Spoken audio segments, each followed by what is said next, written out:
Well, the findings of the paper relate to the issue of how decisions are made in the Indonesian parliament. Who takes the key decisions and who doesn't. And specifically, it addresses a common perception, and what I think is a misperception, about the role of political parties in the Indonesian parliament. There's an idea that there's very, very powerful discipline exercised by the central leadership of the political parties over their members in the parliament. There's a common perception, I think, across the world that political parties within parliaments are quite disciplined bodies. But my findings in this paper were that this is something of a misunderstanding of how the Indonesian parliament actually works. And this misunderstanding comes about from perception in the NGO community, in the media and in academia, that because Indonesian political parties are very, very centralised bodies, that therefore the central leaderships decide all of the issues, and that anything that a member of parliament will say reflects a decision made by the central leadership.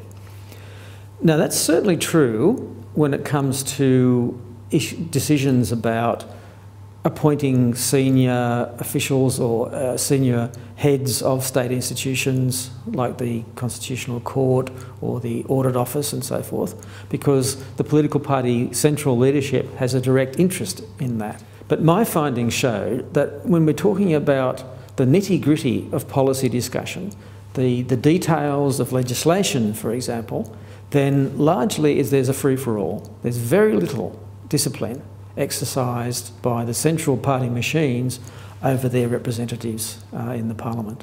Well, the implications for this sort of situation are quite serious for the future of Indonesian government, because it means that basic questions about policy, and in particular about legislation, are not made in a systematic way.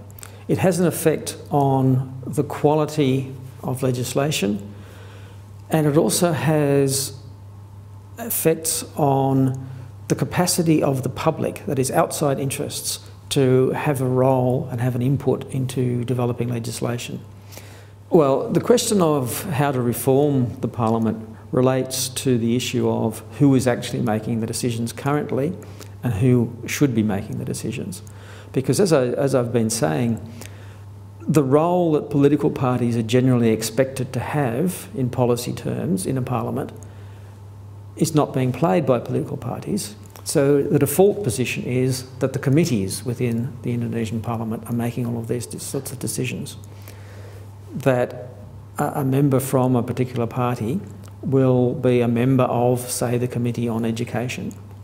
And they'll know what that committee is doing, but they will have very little idea about what other members of other committees are doing, because the decisions largely are made by discussion within the committee, regardless, often, of what the party position is or what the party that the member comes from. So the committees are replacing the role that should be, ideally, played by political parties.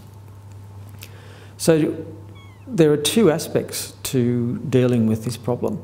Number one is that the parties need to take policy development much more seriously, and not just overall rhetorical policy positions, but the parties need to start looking at detail about what their position on particular pieces of legislation is, what they think should be done as distinct from what the government position should be or is, and generally they have to become much more focused on policy.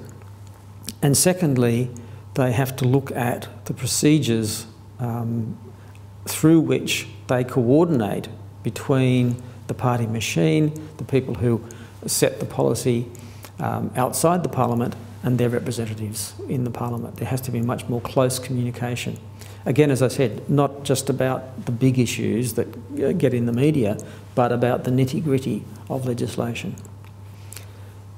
And then the second thing that needs to happen relates to the procedures within the parliament.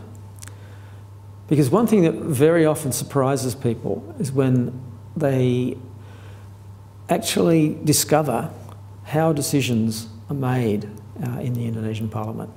We would expect, of course, that decisions would be made by votes, that there would be a majority vote within a plenary session or within a committee about what a clause in a bill would be, for example. That's the normal thing you would expect. Any parliament takes votes. Majorities win, minorities concede. But in fact, it doesn't work like that in the Indonesian Parliament. Votes do not happen, or very, very rarely happen. What happens is there is a process that is supposedly one of consensus, under which everybody is meant to agree. What in reality that means is not that every individual member within a committee agrees to a particular decision. What it actually means is that the leaders of the party within that committee, I emphasise not the central party people, but the leaders of the party within that committee decide. They will have backdoor meetings and they'll say, well, our position is this and our position is that, and they'll present that to the rest of the committee, and if nobody objects, then it's deemed that everybody has agreed. Now, as you can imagine, this is an extremely untransparent process. It means nobody is actually accountable for their decisions. Party X cannot be held responsible for voting for or against this particular piece of legislation. Nobody knows actually what the position was that was taken by any individual member of Parliament or any party caucus. So it's a very untransparent procedure. And it also means that individual members within a committee have no incentive to really seriously think about the issues that are in front of them. Because if the decision is going to be made by the boss, then there's no incentive for them to argue a cogent case, and there's no incentive for the boss, for the leader of the caucus within that party, to actually educate the rank and file members, because they actually don't make the decision. So why bother? And this again relates to the issue of the quality of interaction that happens between a parliamentary committee and the public. As I said, it's very difficult for lobby groups and the public to know who's actually making the decision. Speeches that will be made in a public forum by an individual member may completely contradict what a previous member of the same party has said. And it doesn't matter, because they're not going to vote. The decision is going to be made, is outside their hands. So the fact that they're completely uneducated on the issue, undisciplined in the way that they speak, really doesn't matter. So all of that, of course, has to change. That has to change from the point of view of encouraging rank and file members of the Parliament to educate themselves properly, to think about what they say in a meeting rather than speaking off the top of their head. And that would therefore will contribute to the quality of legislation. And it's also an issue, of, as I said, about transparency. It means that individual members of Parliament and parties, groups as a whole, can be held accountable for exactly what they say and what positions that they take in any discussion in Parliament.